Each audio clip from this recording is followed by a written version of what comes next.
Okay, at the very moment, Hurricane Florence, the most protective bands, rain bands and whatnot of the entire hurricane, well, the bands that protect the hurricane, that's what we're up under. So we're getting some pretty high gusts here and there, and it's I don't know, then the gusts kind of go down to nothing, little rain, little drizzle. And during this time, hey, it's sticky, it's muggy, it's the kind where you need fans blowing on you to get the moisture away from you. It's just tropical stickiness. I mean, I guess what somebody wanted to ask, why do we get hurricanes? And obviously they're not going to accept anything scientific. So this is what you do. You tell them this, okay? America took slaves from Africa and then brought them here and treated them even worse. Africa's just saying, hey, you forgot these storms too. That's pretty much it. So what we're going to do right now is do a survey, and I'll let Sidra explain this because it's for her class. It's real-time survey, and we're going to go through it and talk about it in tiny bits as we do each little question. Okay, so the assignment is this guy, a long time ago, back in 2000, wrote a book, and it was talking about the 25 different types of love stories, I guess, that each romance between partners fall into. But for this assignment, instead of doing all 25 and having to, purchase and read the book, there was a website that kind of broke it down to 12 of them. So there are these 12 types of love stories, and you have to, once you go get to a story, it's got 3 statements, and you have to rate each statement 1 to 9. 1 being you disagree the most, and 9 being you agree the most. And after you score each one, you go through all the stories, then you total the score, and I'm really not sure after that, 'cause I have to write an essay about my score or something. So I'm just kind of, winging it. But it might be interesting and fun. So I guess I'll get started. Yep. And as you explained to me, 1 is like, hell no. And 9 is like, with much joy and gusto. Exactly. All right. So the first story number 1. First statement: I enjoy making sacrifices for the sake of my partner. So initially, when I read this, I thought 7. And then I was thinking about it, and it's that whole word enjoy. And honestly, nobody enjoys making sacrifices. I mean, you'll do it, but you're not going to do it and, throw confetti meanwhile. So I rated it a 1. And so I changed my score to a 4. 4. So if I ask you to do something, and you have to stop what you're doing just to help me, you should be like, honey, yes. Now you're not beaming with joy, but you're like, yes. I enjoy stopping what I'm doing to help you, even if what I'm doing is important for the both of us. It's to me, 4 is like, okay. That's it, just, okay. Just okay? Yeah, gotta get up and do it, okay. I'm not angry, I'm not. But see, you have to enjoy it. That's the thing, you gotta enjoy it. And if I'm messing with one of my Transformers, if I'm working on recreating one of these wrestlers, if you ever see me cleaning anything or doing something and you're like, Cedric, can you come help me with this? I'm not going to get up and be like, I'm happy about this moment. It's not happening. That would be more like a 7. No, I would picture a 7 being like, really, honey? Oh my goodness, I get to stop what I'm doing even though I love it or I'm really engrossed in it? Yes, this is awesome. I'm coming to you, That's baby. more like a 9. That's like a puppy, man. Yay! What's a 9?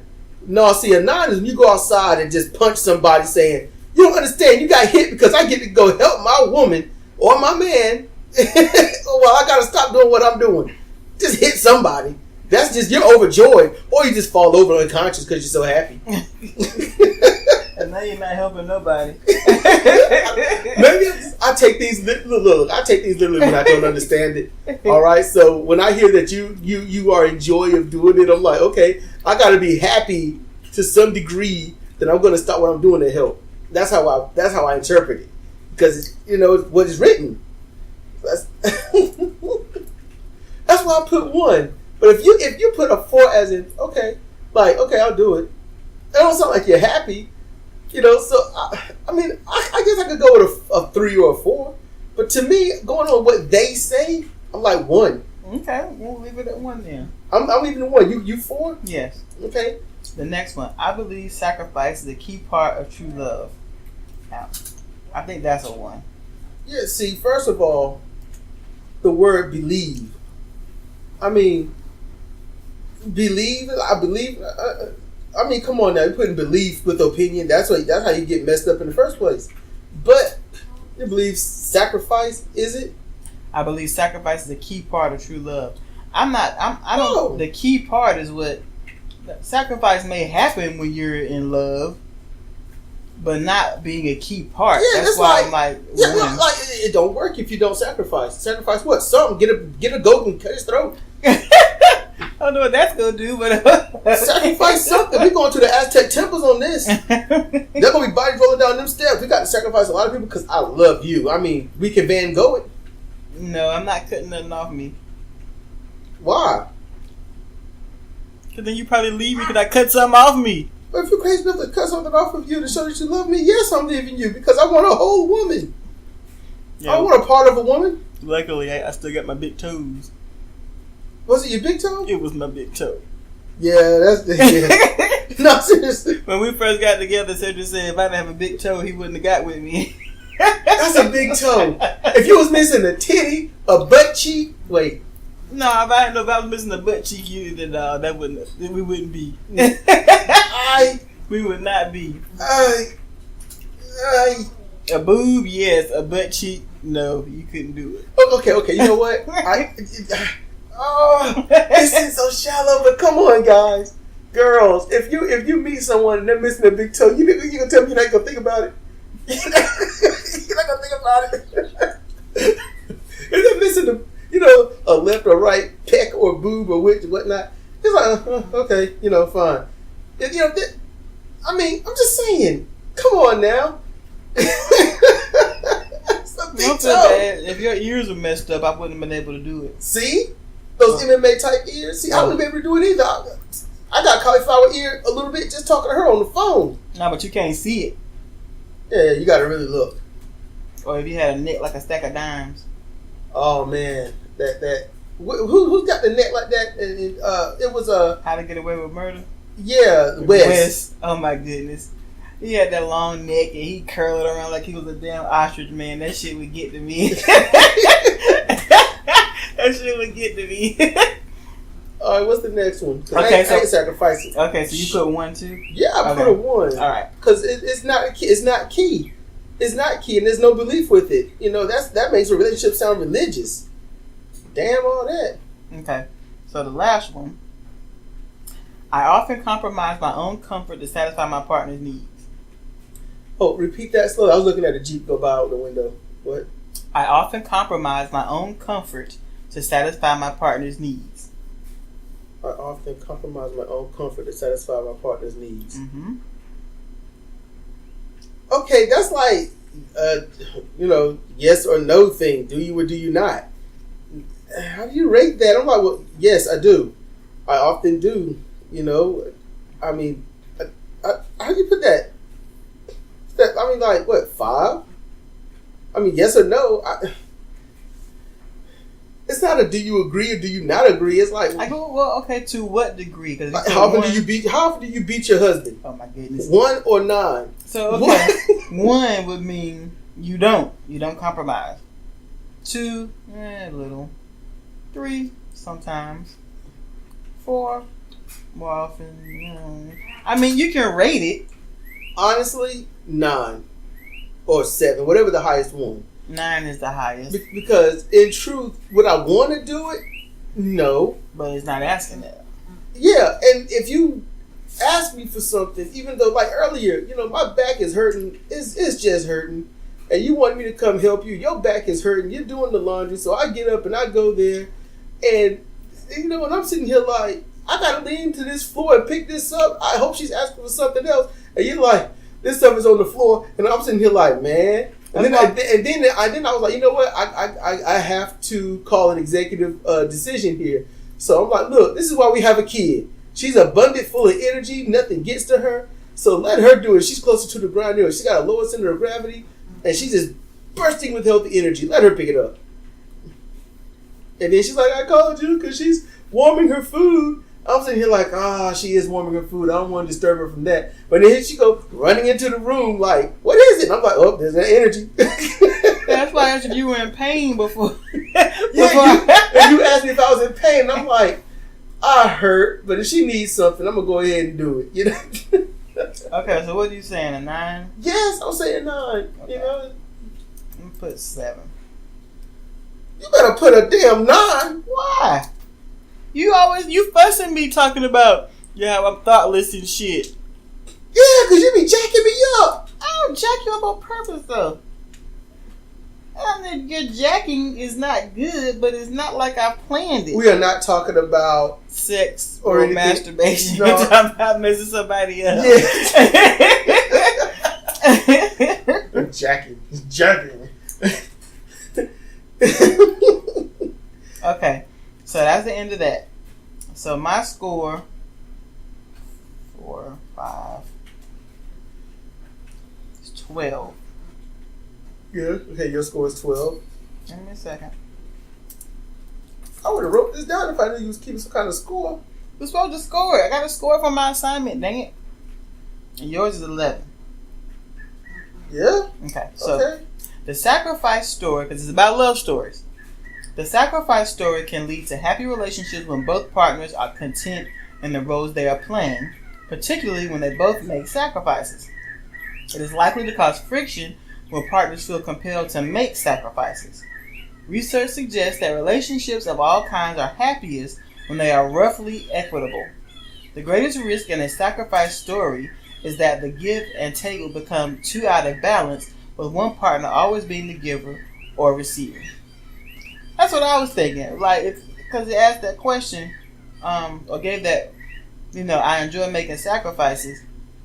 Even if you enjoy making sacrifices, if the person you're with doesn't enjoy as much as you are, you're going to find yourself always sacrificing, and then it's going to be a little bit of resentment start to kick in, because it's like, I'm not getting nothing I want out of this. I have never enjoyed the thought of mutilating a goat or a chicken. Sidra, I'm talking about mutilating animals.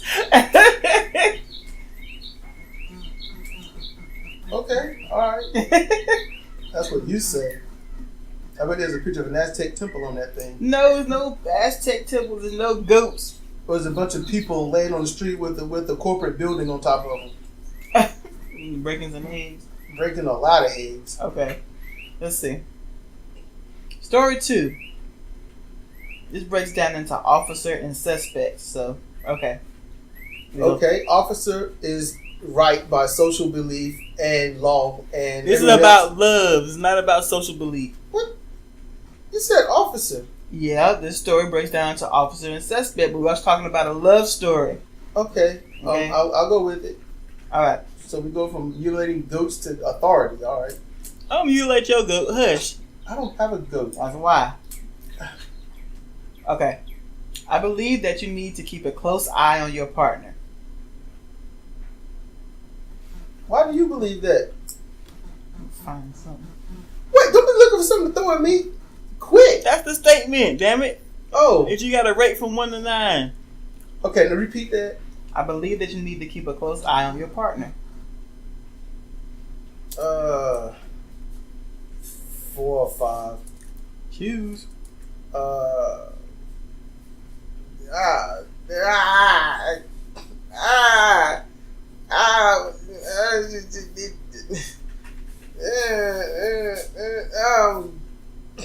Five. Okay. The next one. I believe it is foolish to trust your partner completely. I believe it is foolish to trust your partner completely. Do I agree or do I disagree? Yeah, rate it 1 to 9. So 9 would be yes, it's foolish, and 1 is no, it's not.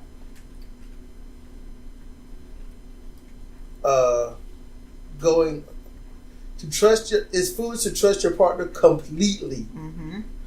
I would put 9. Yes, because it ain't about like just plain issues of growing up, but really, how many times have you heard? No one ever would have expected, or well, no, he would never, or no, she would never, but they've done it. Just wake up one day and just slaughter some people. Just don't even know why. It's like, I don't know, I was just upset. Or she thought she was cute, so she had to go. Or the days wear on someone, and then one day that one thing that would normally get pushed under the bridge just flow with the water under it is like the mountain that breaks everything, and now everybody done gone crazy. So you never know. Just you just never know. I can't put anything past anybody because everyone has. I trust my partner, Sidra, 95%. General trust, general any day, given day. 5%, you just never know. You never know. She might come home one day and say, I thought about being a Mormon. I'm like, what? A black Mormon, that's just living contradicting right there. What? You just wake up hating yourself. So, I don't know. My neighbor might come out and just be like, oh, black people are next door. We got to kill you. Wait a minute, we've been cool. We let you play in our backyard. Yeah. 5%, we got to kill you. 5%, we got to kill you. They have to announce the 5%. You got to know why you're getting killed. They don't know the 5%. How they going to announce it? They don't know. You just feel 5%. Okay. I put a 4 because I couldn't put a 4.5. And that's my problem. I was like, that's right in the middle, 4.5. That's why I was because I was trying to count down to see what it, but yeah, go ahead. That's it, because it's like, it's I don't feel like it's foolish to trust your partner completely. Yeah, that was the last one I was doing. Yeah. It's not foolish. It's nuance. See, I think it's awesome to be able to trust your partner completely, but that 5% chance, you don't know when it's going to happen. Mm-hmm. If you take a 6-sided die, like when me and Face was playing the little game that I had made, she rolled 6 like 7 or 8 times in a row. She rolled 4 about 7 or 8 times in a row. But you just never know. Then it all of a sudden rolls 1, 3, 3, 3, 3, 3, 3, 3, 1. The dice aren't loaded. It just rolled that way. You just never know. I ain't gonna lie. I thought it was just a 6-sided die. She's gonna roll a 7 at some point. But yeah, you just never know. But see, I just learned it's hard to completely, wholeheartedly trust somebody. Is foolish. To give it so much that there's no chance of anything negative coming out of it. Your partner's going to disappoint you at some point, or themselves. They're going to make mistakes here and there. They might come into the room and trip over something and knock something onto you. But see, that's not trust. That's an accident. What's talking about trust is trusting when they go to work they're not going to bang somebody. Trusting they're not going to lie to you about the finances. Trusting they're not going to go on the killing spree. Oh, 95%. Because honestly, growing up, all I've ever heard was, one thing led to another. I thought that was movies. That's bullshit. And I'm like, you can't just slip into nakedness and then doing the dirty. Exactly. You can't just, oops, oh, there you go. Oh, I'm sorry. Oh, yeah, this is It'd be like one thing led to another and I fell off a cliff. You didn't see the cliff coming? You couldn't, stop walking? You didn't notice that one thing leading to the other and then realize this is not good because I'm seeing a cliff in front of me? So, those are the excuses. I'm just thinking at 9. I will never trust somebody fully. It's just, it seems crazy to do so.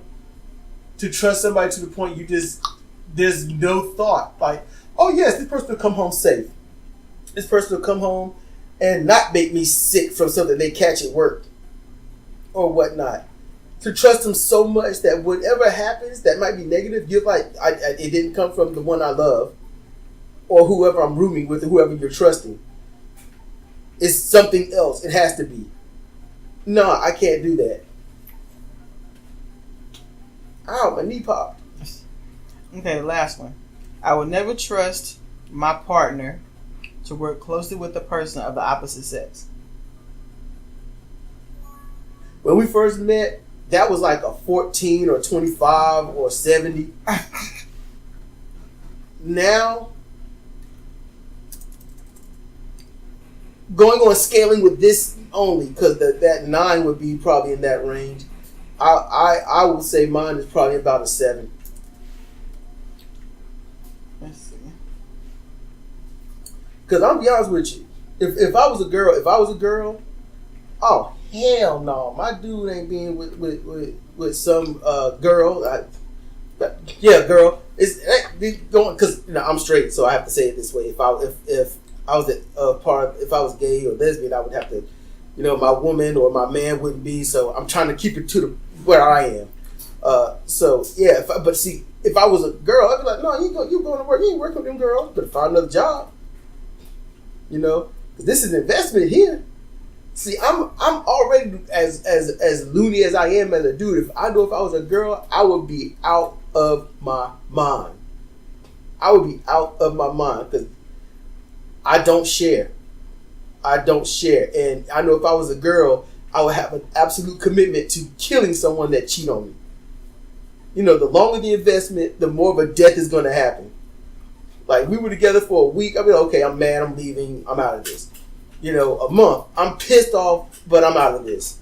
If it's gotten to the point where it can be physical and we're having relations and whatnot, and then you break my heart, you have got to die. One, I'm a girl, I know I can get away with it. That's exactly how I feel. The crime of passion, I'm going to get away with it. I would have that entitlement. I really would. So, as a guy, I'm like, I take on how we say the movie girl mindset so far. I don't even know. It's like it just depends on how I feel. I would probably be like, I'm done. It would be so abrupt. I wouldn't even want you to see it coming. I just want you to come home and everything is moved out and you get served papers where you're getting sued. You're getting sued out the wazoo. That's where I would be. And then it's worse if I found out that you kept going with this person and you're having a better life you're treating him better than me. That is what would get me. That would do it. I'm like, I'm not going to hurt her.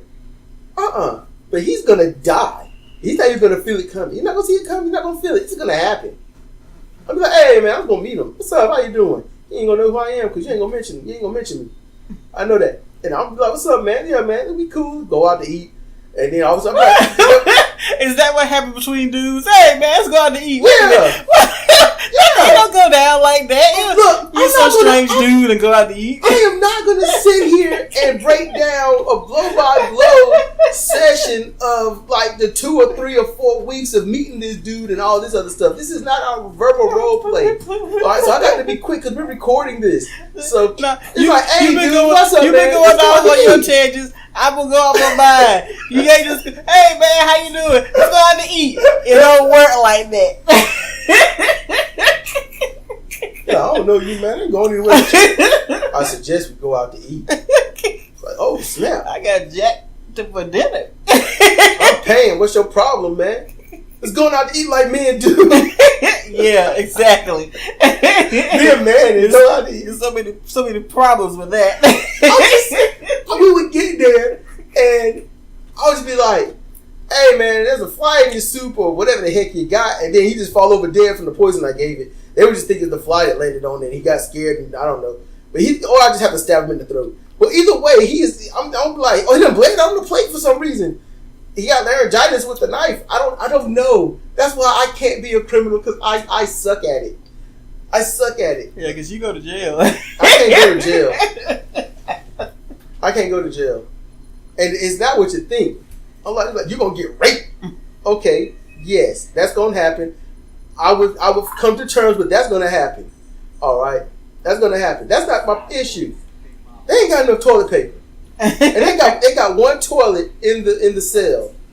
That's my problem. That's it. That's why prison ain't good for me.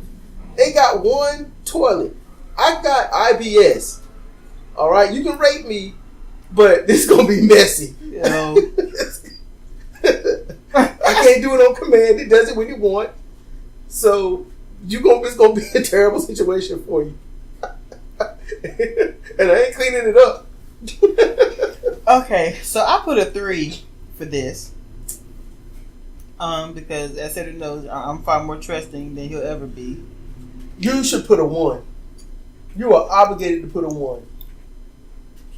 If I had a knife and I went up to Sidra with this knife ready to stab her, she just looked at me like, what's going on?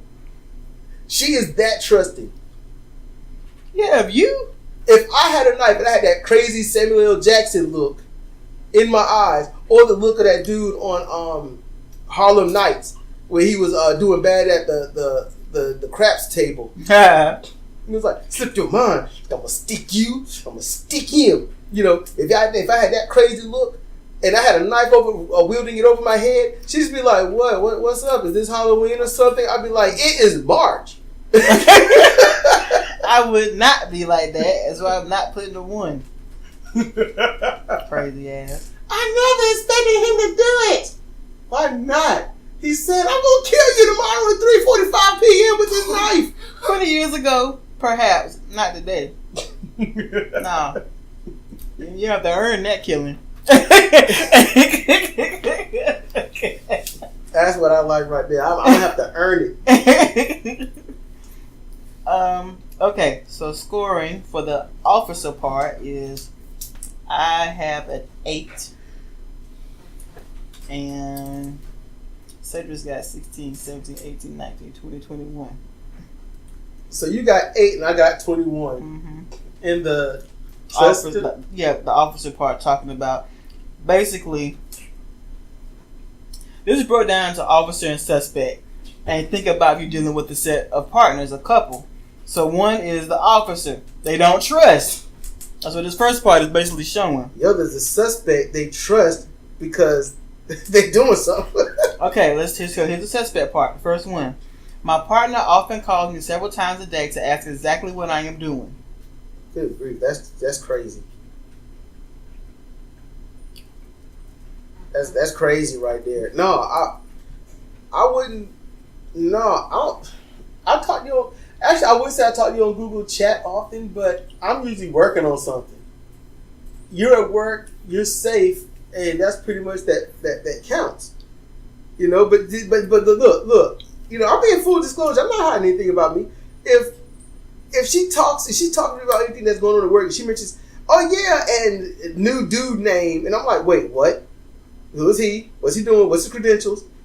Do I, you know? And see, my first thought is, do I need to be concerned?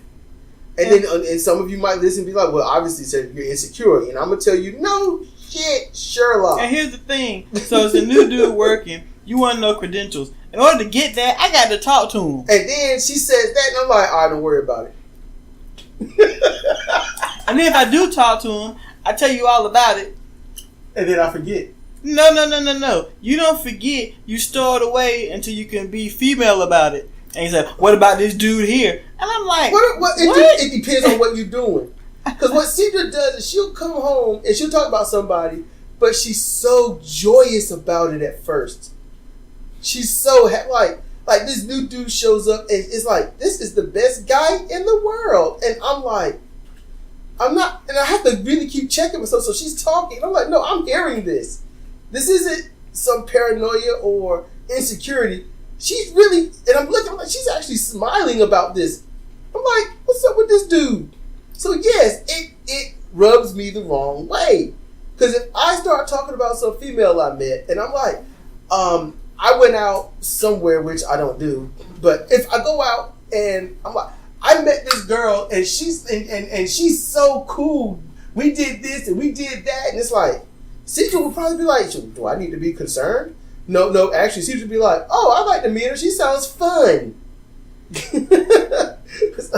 I'm like, okay, you know. I have never said that. You know, because you never had to. She sounds fun. You've never had to. But that's not even a place that my mind would go to whether or not somebody was fun. I like them. They're fun. I don't know. I don't know. You've never been in that position. Ever. Period. Bar none. Do you know how you'd react? I wouldn't say it's fun. I don't know that. Do you? Yeah, I just said it. I could never. I said what I said. Man. I'm going to come over there and get them numbers.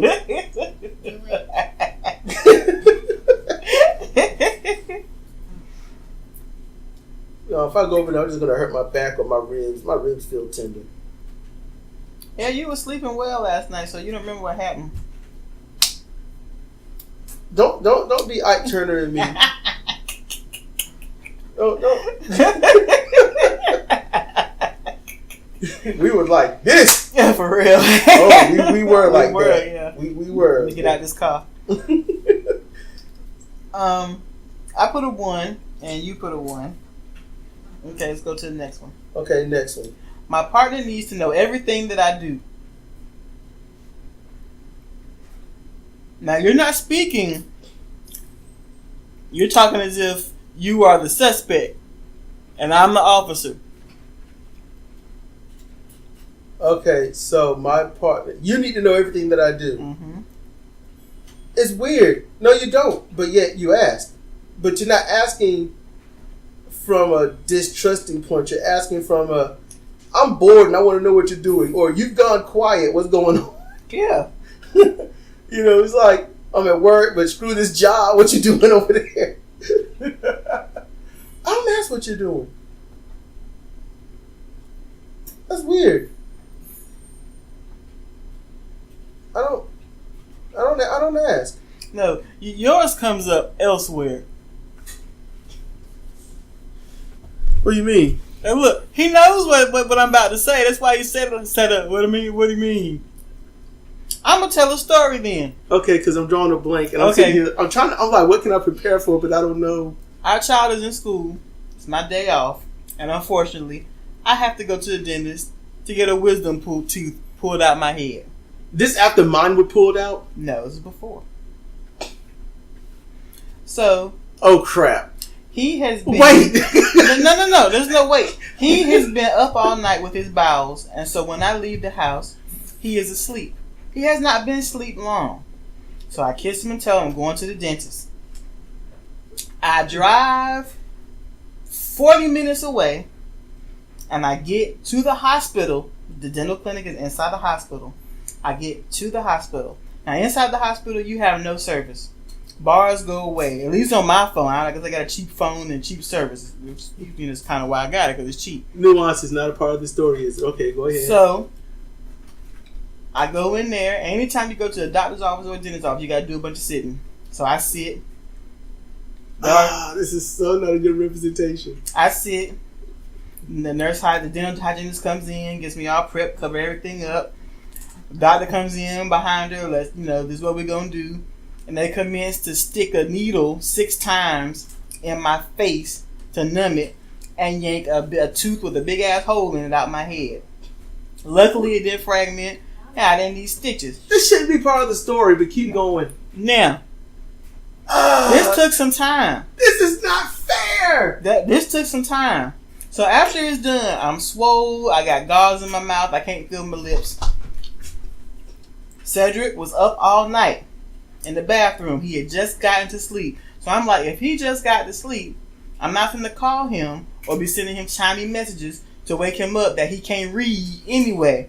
So I don't send him any messages. I just come on home.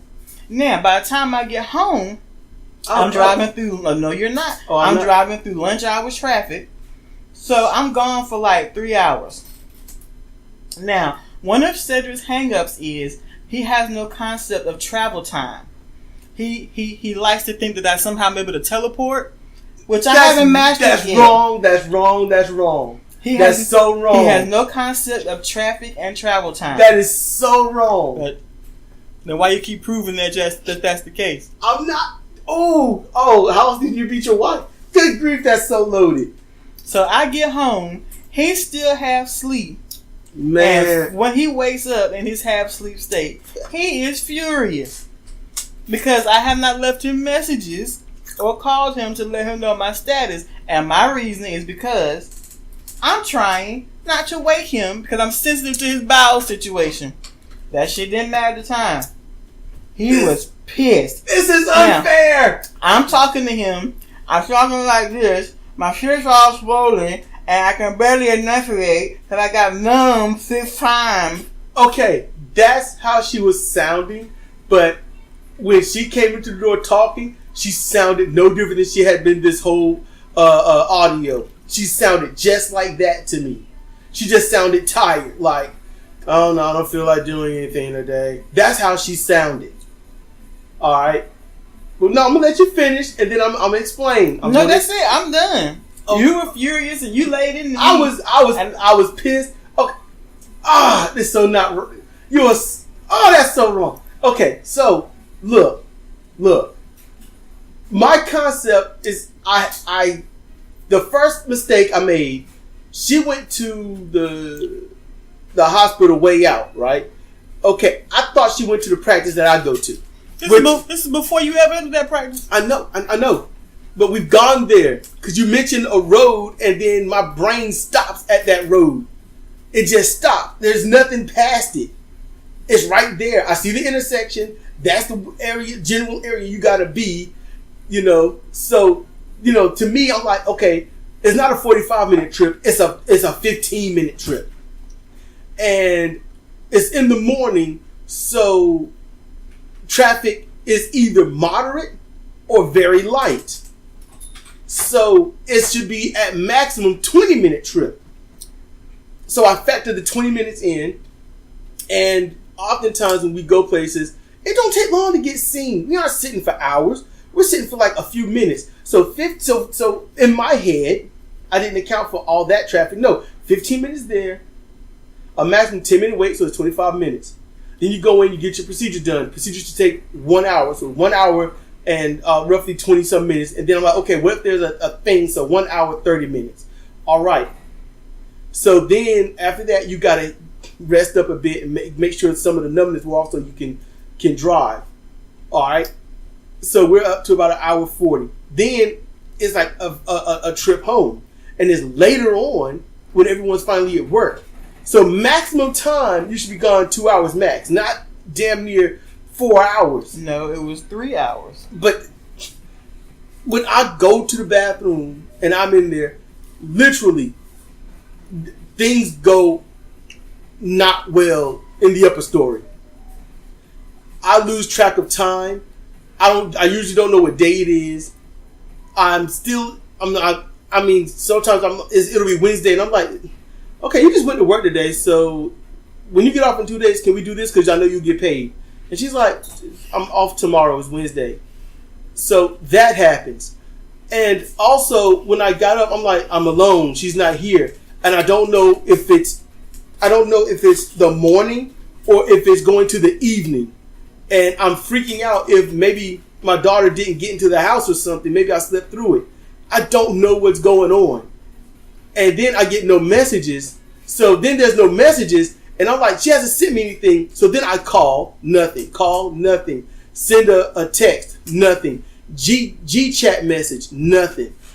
And I'm sleepy. And now I'm angry because whatever's going on is so important. She will not pick up her phone. She will not answer a text. So whatever it is more important than me. But here's the thing. And it's so long. And I don't know what time it is because I can't see anything on the phone, and the text I sent was probably completely jacked up. You didn't send anything. I did, and you got it like the next day. You even got it. And you said this is from yesterday. You just deleted it. Okay, I don't remember that. That's my bad. 5%. 5%. But that situation taught me it'll make a difference if he's hurting in the bathroom, sleep, or damn near dying. I am going to send some fucking message. Yes! Just like I would you. Baby. I don't go anywhere. But if I'm asleep, I'm like, look, baby, I'm asleep. Just go do what you gotta do and come home. You gotta give me blow by blow. Just tell me when you get home. But I would just be courteous, though. I would just be like, when she wakes up, she should see what I've done so she can, like, because in my mind, it's like, well, she was there too. But here's the thing. When when my phone chimes and shit, a lot of times it wakes me. Whereas when your phone go off, you are dead to the world. I usually go to sleep dehydrated. It's not easy to hydrate after using the bathroom like that. I understand that. That's why I'm saying I'll send y'all the message I got to see, and if it wakes you up, it wakes you up. But that's why I would say, go ahead and do what you got to do and come on home. You just tell me about it and wait when you wake me up, because I don't want to be disturbed during my sleep because shit wakes me up. Now, she's saying this and we're saying this, but here's the thing. I don't go anywhere. I really don't. She has to take me. I don't trust my vision. I don't trust my leg will or will not spasm if I'm driving. And I tend to space out. It's not cool. Just looking at something and all of a sudden you can't turn your head. You can't look away. Things get fuzzy and you don't know if you're thinking of anything or not. You're staring, and then something slowly pulls you out of it enough where you kind of jerk your head a little bit and you're like, what the heck is wrong with me? And that's pretty much, I've twice zoned out driving in my entire driving career that I'm not getting paid for. And one, I almost destroyed the Jeep into the back of a truck. What is it called? The thing, like the thing Dump that's truck? doing. No, the wrecker. Yes. Shit. Yes. I mean, I'd stop with the hood right up under it. It had to be maybe 6 inches from the windshield when I stopped. I glanced over the people in the car. The other car was like, they had that look on their face, that bug out look like we almost saw somebody die. And it would have cut my head clean off from jaw up. So, yeah. And then the other almost ran into a ditch and pole at the same time. So, that's not cool. So, yeah. That's spacing out. And I apologized. When I was all upset, and then I felt silly and stuff. Because after you explained to me everything like you just did, then I was like, okay. So, yeah. And what's next? All this embarrassing stuff about me. My partner gets very... Okay, we already covered. My partner gets very upset if I don't let him or her know exactly where I have been. I ain't gonna lie. Your partner should. If I'm supposed to trust you, wouldn't it make sense that you can trust me enough to tell me what you have been doing? If you have to go out and not tell me what you've been doing, then you're not trustworthy. Yeah, I get that. I'm just saying. I mean, come home. Don't ask where you've been. Don't care. You just do what you do. Come home. I mean, just saying. Some people are like that. I'm not going to begrudge them. That's them. They handle it how they want to handle it, But I'm just, for me, going on my life experiences, if you can't tell me where you've been, I can't trust you. I'll put 9 for both of us. Yeah. It's a simple question. No, well, where were you? Why you got to know all my business? Oh, this ain't going to work. Bye. Yeah, for real. You're supposed to be sharing business. Don't you trust me? Don't you understand that maybe I just go places to decompress or just lose myself? Yeah. I don't want you to lose yourself into somebody else. I mean, if I did, I think it's like too late to be upset about that because it's already happened. Oh, this isn't going to work. I mean, with them talking like that to begin with, you shouldn't have got with them. Some people got the pretty...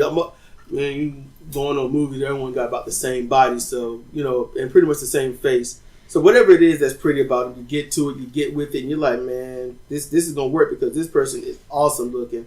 And then they prove to be a complete ditz or something. And, yeah. I don't know. I'm when it comes to movies, I'm more into crazy people anyway. I find crazy awesome. But that's just me. Like, what was the one Taraji P. Henson was in? What was that one? I can't. Acrimony. That was the name of it, Acrimony? Mm-hmm. Yeah, I liked her. That's the kind of woman I want to be with. That's pretty much the woman I got. It's just that Sidra's not crazy.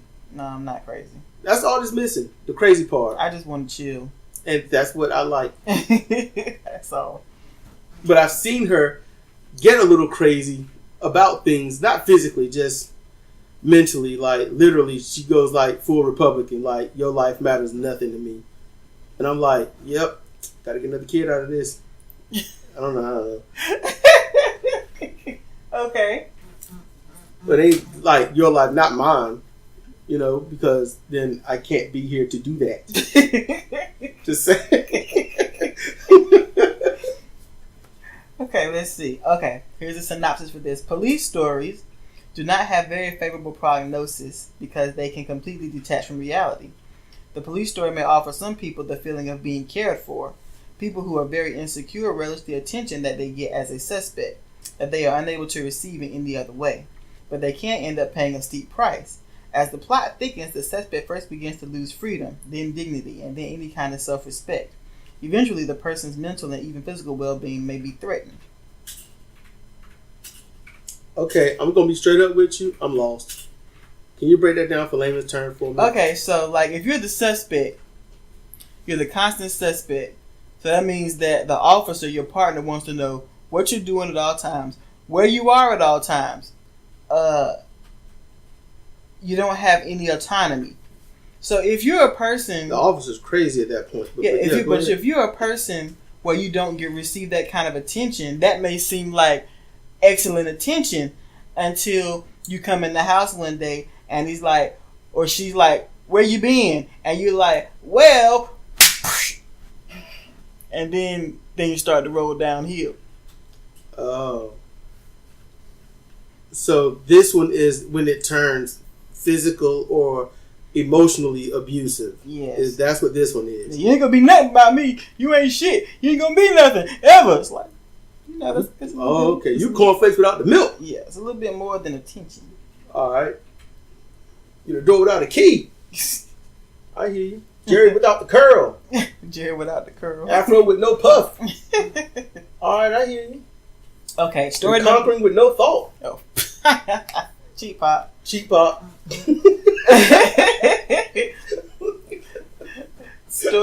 Story number 3. He gonna be mad at that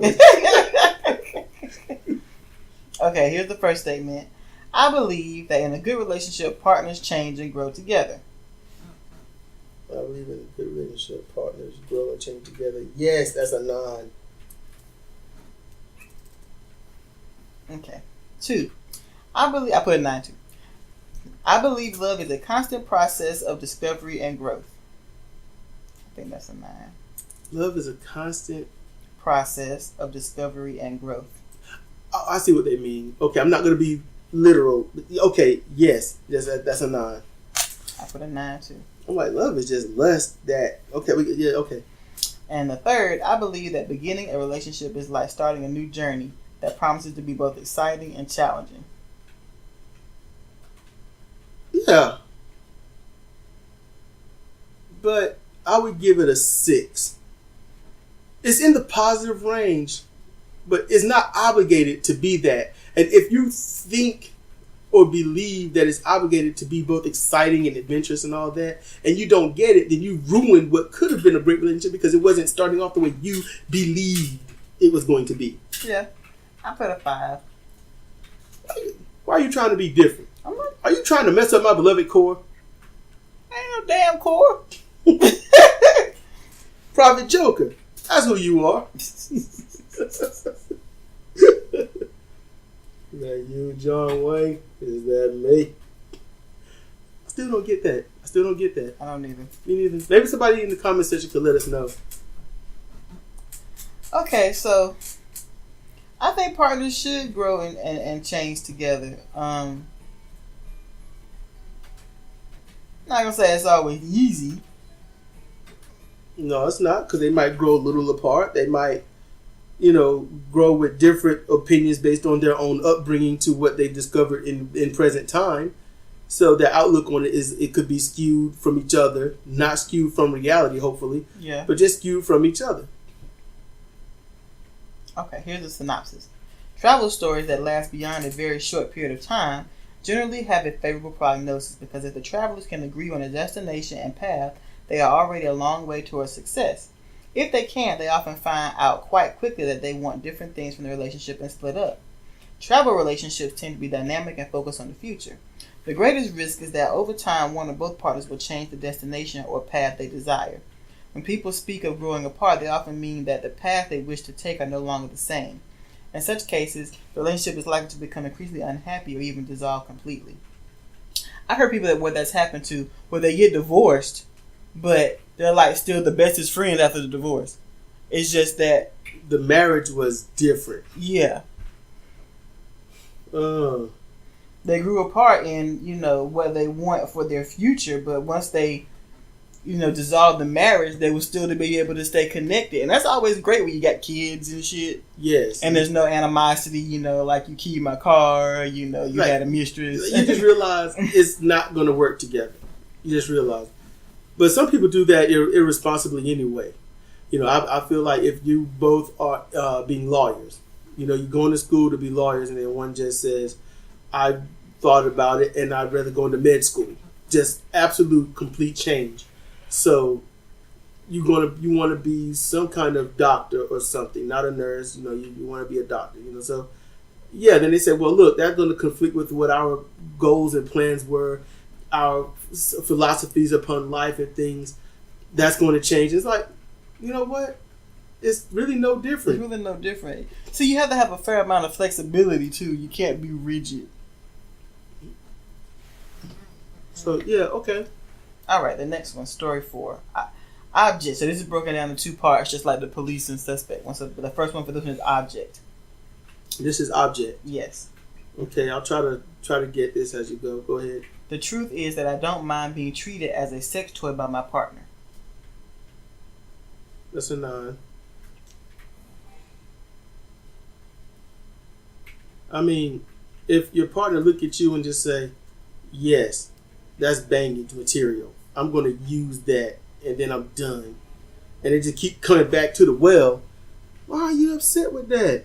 Your partner could be like, oh, this fool again. I guess I'll get some. Ain't nobody else. Can we just see that? that drives Sidra up the wall. You can't. Okay, that's good. You get some and you're satisfied and you're done. But what about the one you're getting it from? Could they be anything? Could they be a hole in the wall? Oh well, they could be if that's what it is. It's pansexual, But look. But we're not talking about that. We're talking about an object. If you're treated like an object, that means that pleasure is null and void. Okay. Do you? So that's what we're talking about. So they're an object. You don't care about their pleasure. You know what? Look, once coitus begins, if you are not trying to finish and your partner does, you should have been in the race too. You missed out.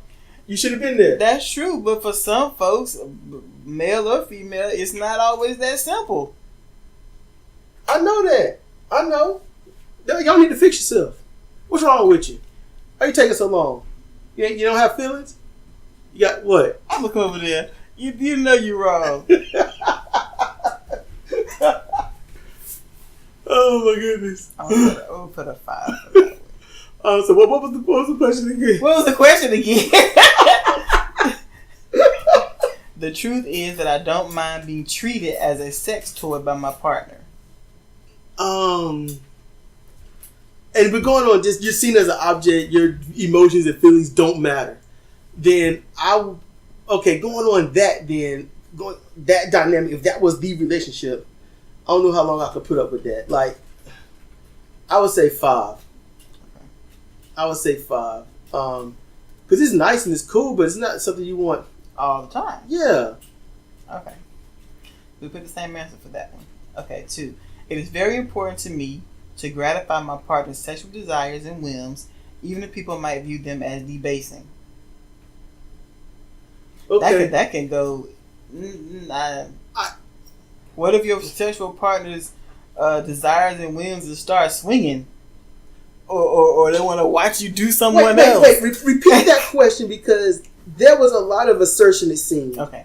It is very important to me to gratify my partner's sexual desires and whims, even if people might view them as debasing. Okay. So the first part is, my partner might want some kinky stuff or boring stuff. Okay. That's your preference and your partner's preference. Mm-hmm. Okay. That's just that.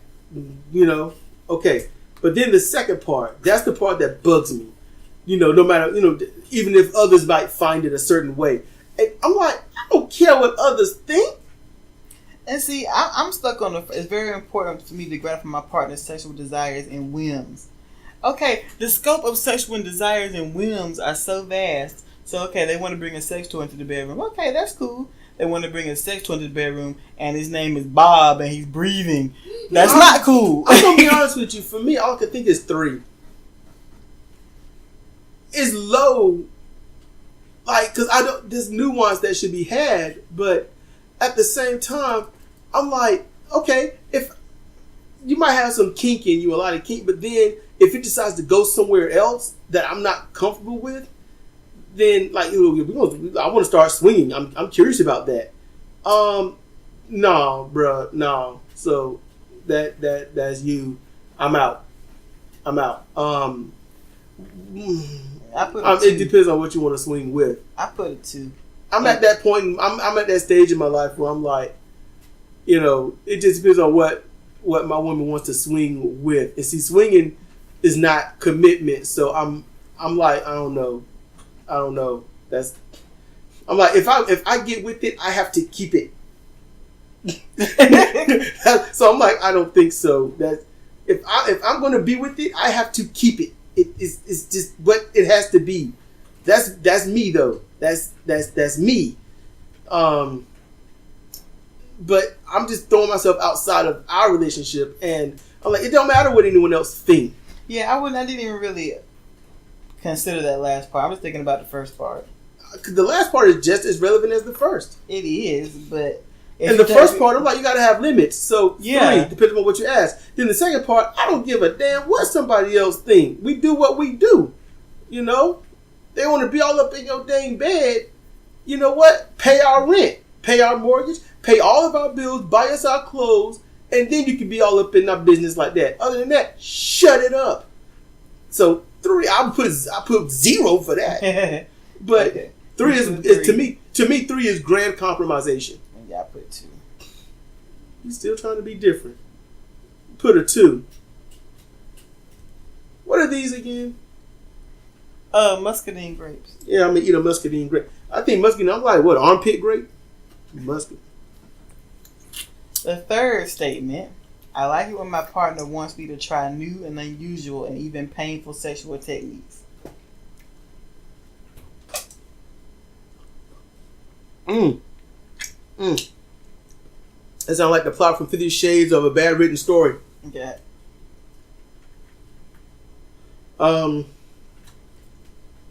Repeat that. I like it when my partner wants me to try new and unusual and even painful sexual techniques.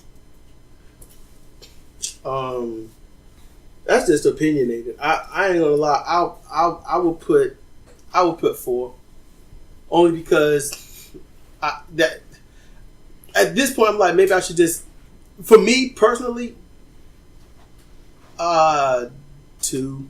I put 3. It's the whole painful thing. Yeah, I'm like, I'm allergic to pain. Yeah, it hurts me. Yeah. But if we were doing something and it involved it, depending upon what it is, it might open doors. I don't know. It might. You never know. So mine for this section was a 10, and yours. So yours 12. Is 10 and 12. Yep. Okay, now for the subject part. Subject. Yes. The most important thing to me in my relationship is for my partner to be an excellent sex toy, doing anything I desire. 1. Huh? You want me to read it again? Yeah, read that again. I need to know if I really need to disagree with you or wholeheartedly disagree. I don't. The most important thing to me in my relationship is for my partner to be an excellent sex toy, doing anything I desire.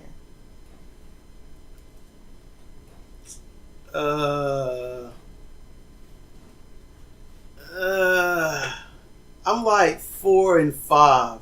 Choose. 4. What'd you put? I put a 1. No, man, I want you to do stuff. See, it's the word. The most doing is to be a sex toy, doing anything that I desire. That means that you are an object, and what you feel is not important as long as the person is getting off using you. Hell no. I'm like, I mean, if you want to get down like that, all right. But I see what you mean, because it's like, because I'm in a lot of pain quite often, so it's not like teachers like, oh well, you hurt, tough luck today. So I get that. If I was completely able-bodied and I was healthy or healthy enough, that would probably be like a 6. But because of how our lives are, honestly, I would have to put a 1. Okay, so not a 4? Not a 4. I have to put a 1. Because there are times I'm thinking about if you were to treat me that way. Yeah, I get that, okay. So you're thinking like, would I want him to treat me that way? I'm like, you know what? You kind of should want me to treat you that way.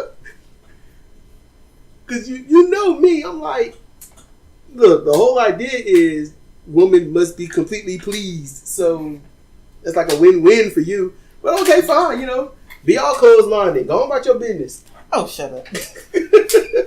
The second one, I can never be happy with a partner who is not very adventurous in sex. Good grief. That's a 1. I'm like, everyone... ain't too much adventure in sex, truthfully. Really, I watch a whole lot of porn.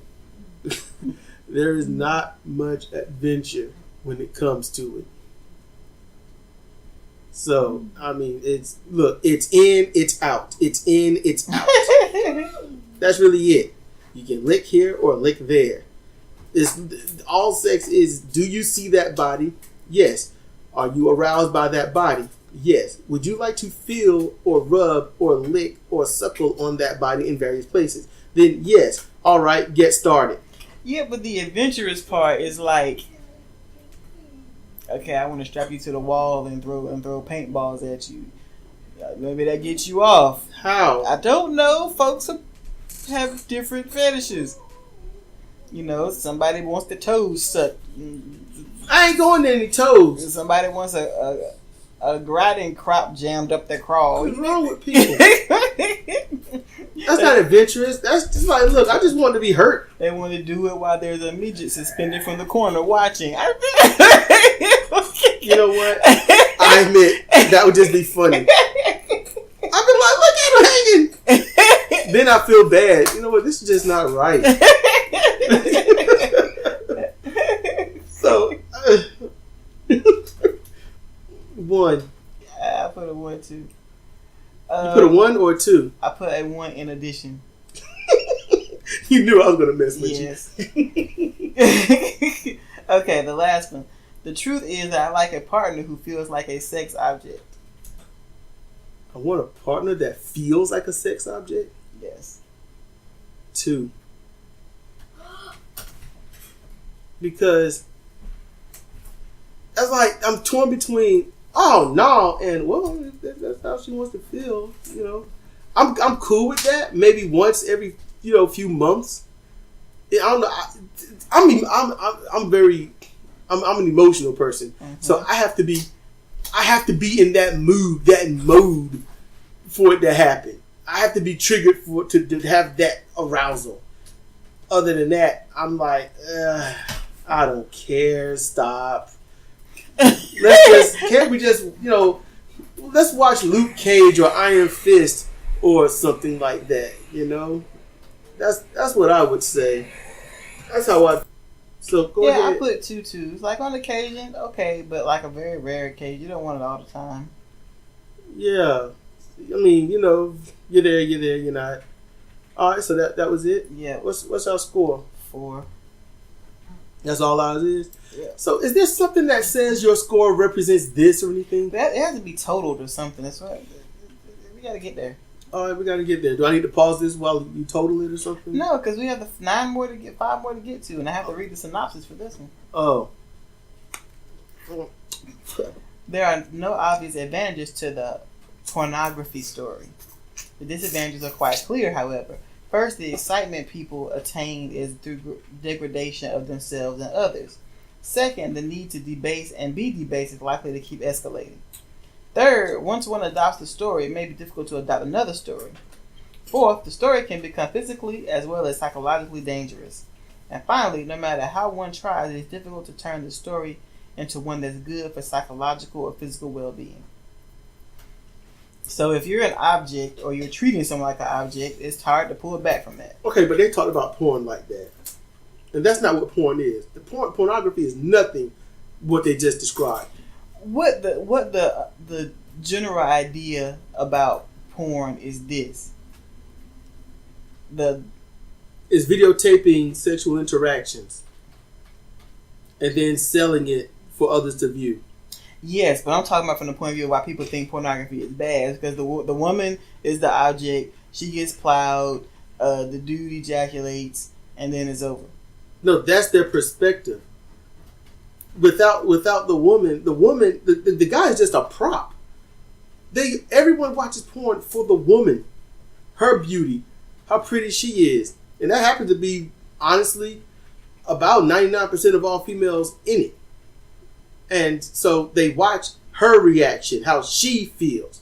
And that's it. If she doesn't participate in the scene, then people get disappointed with that. She's laying there like a tired, wet dog, then, or a cat or a mule or whatever that's tired and wet and four-legged, and she's just laying there, then yeah, people get frustrated with that. And then if the dude is like, okay, I'm here and I'm trying, but I'm always just flaccid looking, then they're like, what is wrong with this dude? He can't even get it up. Why is he even there? No one really talks about if the dude is even decent. They just want him erect. The girl is the entire point of the entire scene. On the direct flip side of that, the other problem that people have with is that the scene is typically over once the dude finishes. Yeah. And so it all depends on what you're watching it for. And that's why you have different categories. And the majority of porn that's viewed is when the female is in charge. So nobody really cares for the dude to just, I'm here and then I'm done, because they complain about that. Those videos always get low marks. Always. And people are not happy about that. And then they get really ticked off when you can tell they had to repeat the scene to extend it. They get really mad at that. So, honestly, and the girls that do climax quick, they love it. And when the girls climax at all, they love it. It's and when they can tell it's fake, when they can tell that she's faking, oh man, they really demand those videos to get taken down. Mm-hmm. So, sadly I haven't registered for any one site that I've gone to, but still I watch and speed through stuff and read the comments. I like reading at least the first 5 to 10 comments. They get upset. Those people get upset. Okay, let's see. Story number 5. This is in 2 parts too. The first one is the terrorizer. I often make sure that my partner knows that I am in charge, even if it makes him or her scared of me. One. I'm dealing with fear, man. Can we just watch TV? I just want to watch Netflix and chill. 2. I actually find it exciting when I feel my partner is somewhat frightened of me. One. And 3. I sometimes do things that scare my partner because I think it is actually good for a relationship to have one partner slightly frightened of the other. 1. This person is a psychopath. That person's a Republican. Alright, so we... Yeah, I know y'all might get upset with me saying stuff like that. I get that. But, when you got an entire political party that doesn't mind lead in your water and, feeding your kids lead and don't mind cancer-causing agents that could easily be taken out of all foods but is pushed into foods, and artificial sweeteners that are linked to liver disease and cancer, IBS, brain trauma, Alzheimer's, and all this other stuff. When you got a political group that is pushing towards that, then, yeah, what else am I supposed to think? Just saying. Okay, here's the victim part. I believe it is somewhat exciting to be slightly scared of your partner. It is what? Exciting. Somewhat exciting to be slightly scared of your partner.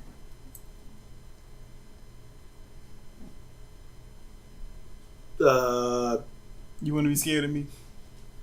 I'm thinking 2 or 3. Choose. Huh? Choose. 2. I can't do 2.5. 2. Okay, I did a 1. I find it arousing when a partner creates a sense of fear in me. 1. 2. 3rd. I tend to end up with people who sometimes frighten me. 1. It sounds like do you or do you not? I end up with people that tend to. Damn it! I mean, okay, 1, but do I? Yes or no? Yes, I tend to be around those people, and I don't know why. But not people. I mean, like in your relationship that you're going to be trying to be with, not just folks in general. Oh. 1. Yeah, they're talking about fear. Not I mean, like scared that something's gonna happen to you. Oh, that's what. Oh, yes. That level. Oh no, 1 for all of those. Then go back and put 1. Okay. Like you might not wake up. Fuck that. No, man.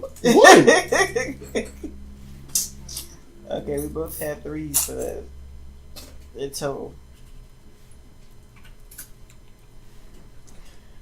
The horror story probably is the least advantageous of the stories.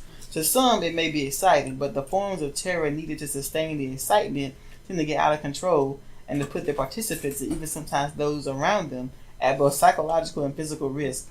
Those who discover that they have this story or are in a relationship that is enacting it would be well advised to seek counseling and perhaps even police protection. Police protection from the police, right? Yeah. Because that's what's going on. Alright, story 6. Codependent. I often end up with people who are facing a specific problem, and I find myself helping them get their life back in order. 5.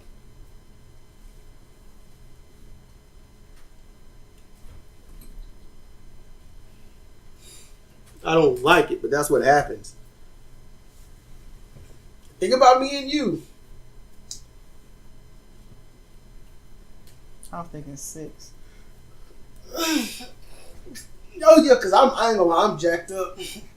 When it comes to me, I'm sorry, stretching y'all. When it comes to me, you might as well just put an 8 or a 9, 8.7. 2. I enjoy being involved in relationships in which my partner needs my help to get over some problem.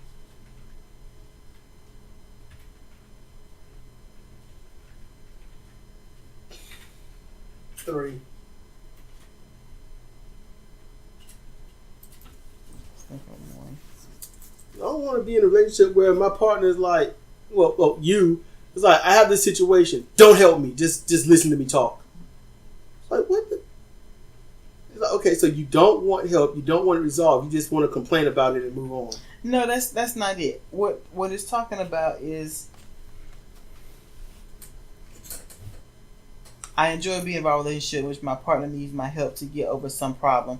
Like you hook up with someone that's got PTSD from the war, or you hook up with someone who's a former drug addict and they need you to help them get through this.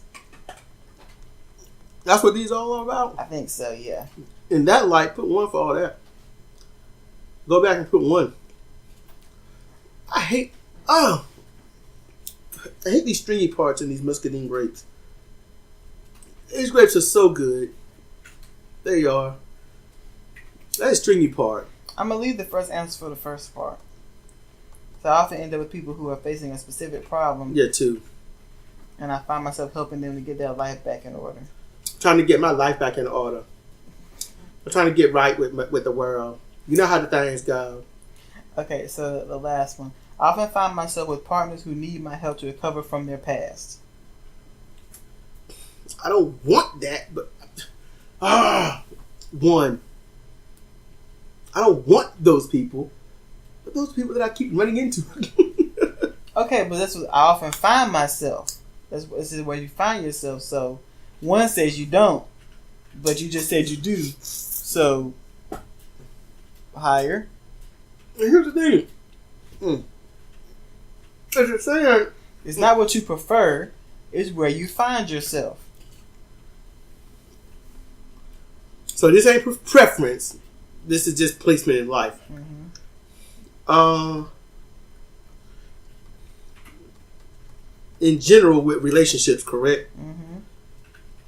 7. That's what I put. So. Oh, I'm a major case for that for you. 13, 14 for me, and 10 for you. Man, those grapes are so good. Mm-hmm. Hey, anyone listening, do y'all like muscadine grapes? You know, the kind the thick shell and or whatnot. Well, the leathery, soft outer part. You gotta bite it. Yeah, skin. Yeah, skin. Yeah. I when you say skin on stuff, I think about skin that's on me. I'm not biting through human skin. More than humans have skin. I know that.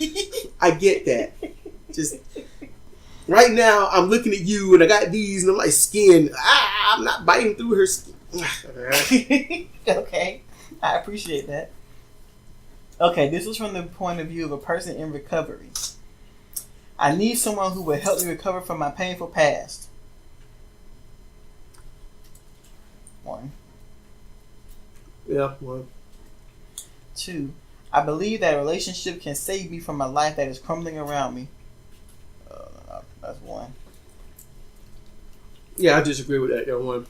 Don't make the relationship crumble. I need help getting over my past. What, do I? That's what the statement says. I need help getting over my past. 1.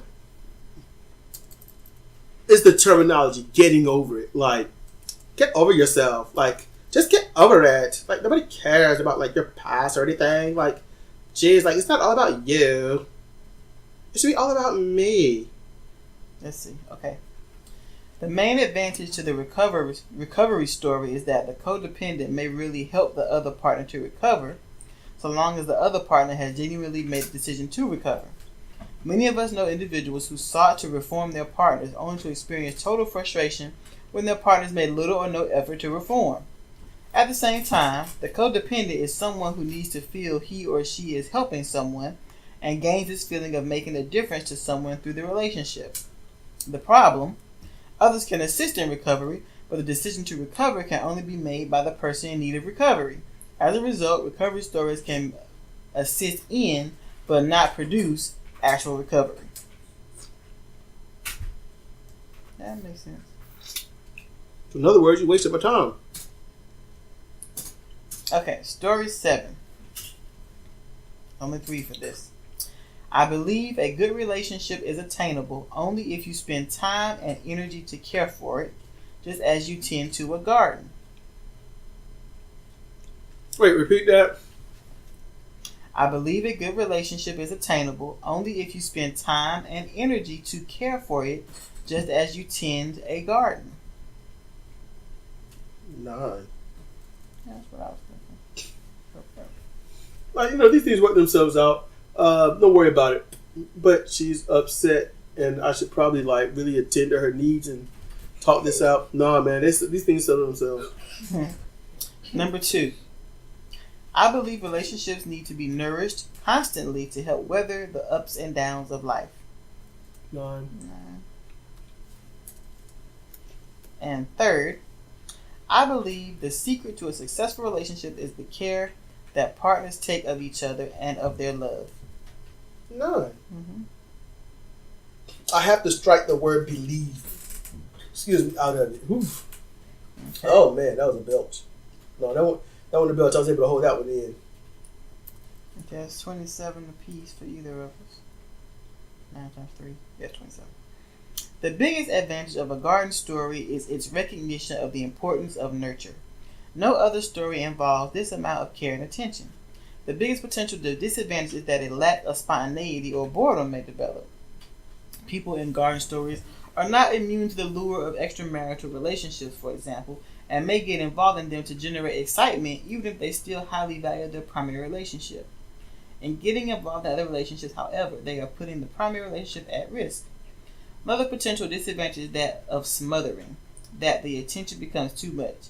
This is one can overwater a flower, one can overattend the relationship. Sometimes it's best to let things be and allow nature to take its course. Yeah, you can overtend a flower. Like, why did my flower die? Because you watered it a gallon every day. And it drowned. It drowned in your love. Drown in my love, my darling. I will make sure that you have every bit of my love about you. Feel my love. Feel it. Feel it deeply.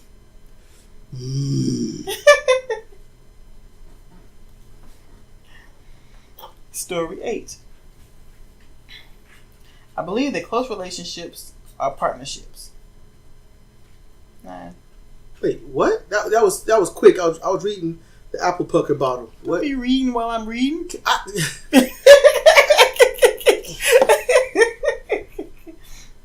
I believe that close relationships are partnerships. Yes. 9. Yes. 2. I believe that in a romantic relationship, just as in a job, both partners should perform their duties and responsibilities according to their job description. 1. Wow. All I was an FU for that. Do your job. Yeah. I'm a one for that too. Man, I wish man. Okay. Man. All right. Yeah. 3. Whenever I consider having a relationship with someone, I always consider the financial implications of the relationship as well. Wait, 1. what? That was legalese for me. Whenever I consider having a relationship with someone, I always consider the financial implications of the relationship as well. 1. Mm-hmm. I see you. I see you. I like you, and I want Okay, you. that don't sound very. Make it sound. You should be afraid of that one. I'm a warrior. Okay. Because money is more important than water. Okay. A business story has several potential advantages, not the least of which is that the bills are more likely to get paid than in any other type of relationship. I can see that because for some people, the bills not getting paid turn into a real big problem. Yeah. That's because someone is always minding the store. Another potential advantage is that the roles tend to be more clearly defined than in other relationships. The partners are also in a good position to get ahead in terms of whatever it is they want. One potential disadvantage occurs if only one of the two partners sees the relationship as a business story. The other partner may quickly become bored and look for interest and excitement outside the marriage. The story can also turn sour if the distribution of authority does not satisfy one or both partners. If the partners cannot work out mutually compatible roles, they may find themselves spending a lot of time fighting for position. It is important to maintain the option of flexibility. Okay. So that's weird. I hear kind of what they're saying, so get with the questions. Yeah, that was the end of those 3 questions were for a business love story, and that was the synopsis. Oh, okay. Yeah. All right. Okay. Honestly, I'm not trying to sound uninterested or anything. That's not my goal. I'm just thinking, after having these muscadine grapes and stuff, I want some chicken nuggets. Okay. That's interesting. I just want the taste of chicken nuggets. I just want some nuggets. Keep going. Story 9. I think fairy tales about relationships can come true. No. RBS. Wait, you think fairy tales are true? I think fairy tales about relationships can come true. Fairy tales about relationships. It's a fairy tale. That means it's fake. Mm-hmm. So how can it come true if it was never real? Like, I mean, Romeo and Juliet wasn't even a love story. It was a story of two dumbasses. And that is a problem that people have because they want a storybook romance, and for the most part, they get it if they act quickly enough. You meet somebody, you fall in love, you're in the fairy tale period. In the first 5 months, you get married, and all is great. And then life settles in. It's like, whoa, this is not what happens after the foot goes on the glass slipper goes in the foot. No, what? And then live happily ever after. I'm like, really? No. Really? No. They do that? No problems, no issues? Everything's perfect? Really? I've always had a problem with that. Even when I was 7, happily ever after. I'm like, they just went through a lot of crap. Mm-hmm. I'm like, 7-year-old mind, they just worked really hard to be with each other. How are they going to be happy every day now? That's a good question. It's a story. And I'm like, yeah, it don't sound right. We just have to listen to it and understand it. What? You understand when you get older. I'm like, no, you won't, because that stuff don't happen. Okay, 2. I do believe that there is someone out there for me who is my perfect match. none. You might not be with that one, but that one is out there, yes. That's your perfect match? Your absolute, unequivocal, perfect, like, beyond, like, yes, perfect. There is someone out there like that, but you most likely will not find that person. That's what's messed up. That person is out there. You're just not going to find them. And then if you do, if you somehow magically find that person, you have already, I guarantee, you have already invested a lot into your current relationship. It's almost 8 billion people, if not honestly, unregistered, more than 8 billion people on the planet. There's somebody. You know, you hear 8, you hear billion, you're like, okay, yeah, 8. You know, the number 8 seems small. No, billion people. There's somebody out there. There might be 3 or 4. Just saying. I put a 6 and you put a 9. Yeah, I believe there's somebody out there. I ain't gonna say you don't get them. And the 3rd, I like my relationships to be ones in which I view my partner as something like a prince or princess in days of yore. One. Days of yore. Yeah, days of your brain being on drugs. Alright. The fantasy story can be a powerful one. The individual may feel swept up in the emotion of the search for the perfect partner or of developing the perfect relationship with an existing partner. It's probably no coincidence that in literature most fantasy stories take place before or outside of marriage. Fantasies are hard to maintain when one has to pay the bills, pack the children off to school, and resolve marital fights. To maintain the happy feeling of the fantasy, therefore, one has to ignore, to some extent, the mundane aspects of life. You gotta ignore everything. Mm-hmm. The potential disadvantages of the fantasy relationship are quite plain. The greatest is the possibility for disillusionment when one partner discovers that no one could fulfill the fantastic expectations that have been created. This can lead partners to feel dissatisfied with relationships that most others would view as quite successful if the couple can create a fantasy story based on realistic rather than idealistic ideals. They have the potential for success. If they want to be characters in a myth, chances are that's exactly what they'll get. A myth. Story 10.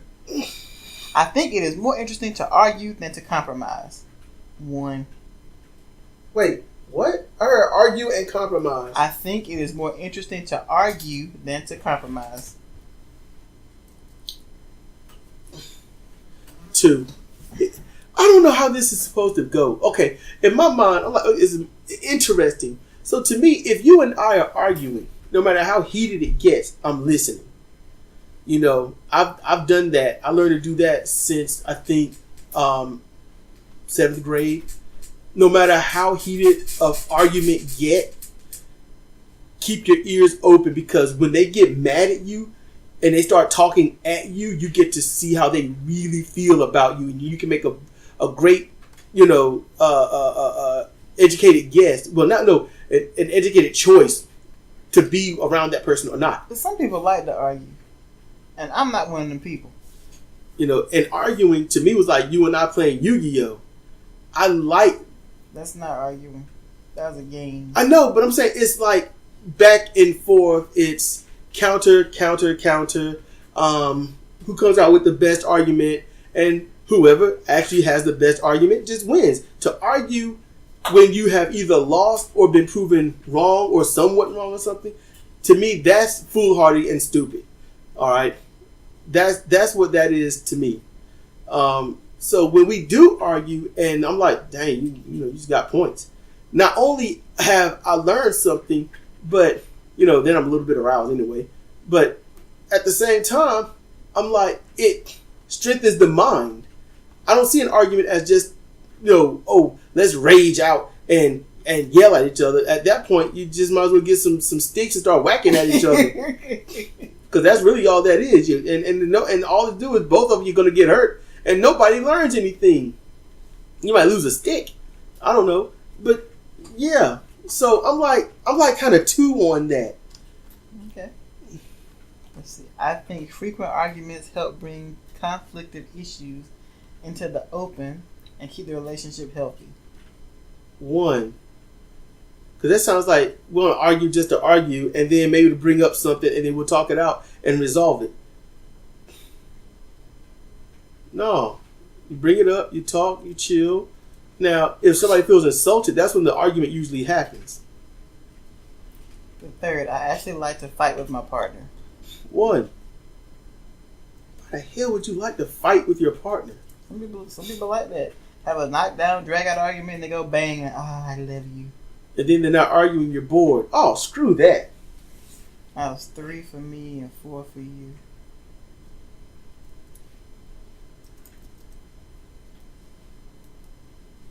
The war story is advantageous in a relationship only when both partners clearly share it and want the same thing. In these cases, threats of divorce and worse may be common, but neither partner would seriously dream of leaving. They're both having too much fun in their own way. The major disadvantage, of course, is that the story often isn't shared, leading to intense and sustained conflict that can leave the partner without the war story feeling devastated much of the time. People can find themselves in a war relationship without either of them having war as a preferred story. In such cases, the constant fighting may make both partners miserable. If the war continues in such a context, there is no joy in it for either partner. I really want some nuggets. Okay. But I hear you. Alright, story 11. This was broken up into 2 parts. The first one is audience. I like a partner who is willing to think about the funny side of our conflicts. I like a partner who can think about the funny sides of our conflicts. I put 9. Really? Mm-hmm.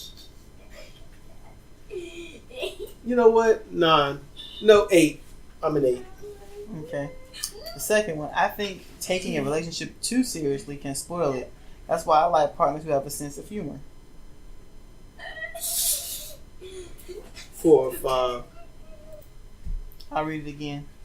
I think taking a relationship too seriously can spoil it. That's why I like partners who have a sense of humor. A partner with a...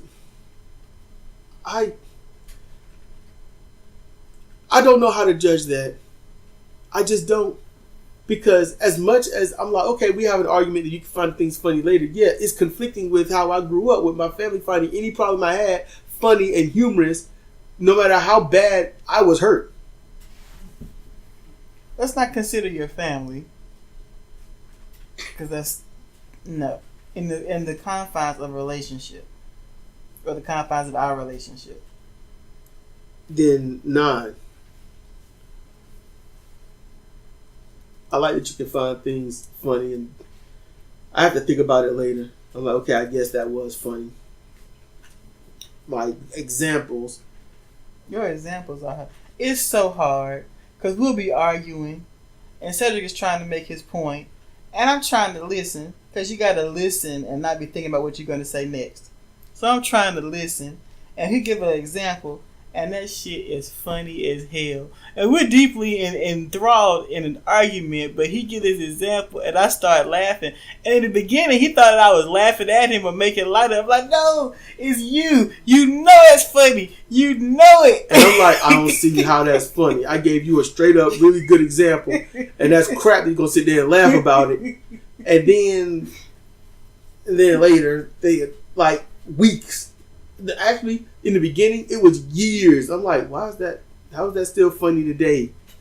I can't remember the argument, but she remembers that joke, and I'm fine. And yeah. And even today, I'll say something, she just starts laughing, and then I start laughing because then I think back on it really quick, and I'm like, that's not meant to be funny. I'm trying to get you to understand what it looks like from my perspective. Like the one, I can't remember, when you were flexing on the person. Okay, wait. I'm gonna pause it so we can laugh. All right, that was that was a good 2 or 3 minutes. Yeah, that was a story that I was trying to explain. Sidra had went over something. I think it was maybe Facebook or something she read, and it was a story. It was like, should you be afraid of somebody or something? So I kind of went to this weird, contrary story where this guy is like, I don't understand, honey. Why are you afraid of me? And the woman is like, frightened. She is extremely frightened. So when he's saying, why are you upset? I haven't done anything. And at that moment, it's like I jump and flex real quick, like I was going to come out the chair and attack someone. So like, I haven't done anything. Why are you scared of me like that? I've never hurt you. What you upset for? So, I was just being contrary. And it was, yeah, it's just one of those things you'd have to been there for. So, yes. All right. We'll continue the recording. I had to pause it. I like a partner who makes me laugh whenever we are facing a tense situation in our relationship. I'm like, I don't see how laughing solves the situation. Yeah, don't fix it. I'll put that at a 5. I'd say 4 for me. Yeah. Okay, so... You're not hungry for nuggets? No, I'm not hungry for nuggets. 9, 18, 19, 20, 21, 22, 23 for me. 8, 17, 18, 19, 21 for you. Yeah, when we get done, can we go get some nuggets? Where are we going to get nuggets from? I don't care. Alright. If they're open, sure. Yeah. Comedian. It just jumps. Oh, it's a 2-parter. Okay, so the first part is the audience and the second part is the comedian. Okay. 1. I admit that I sometimes try to use humor to avoid facing a problem in my relationship. No. To me, that's dangerous. 1.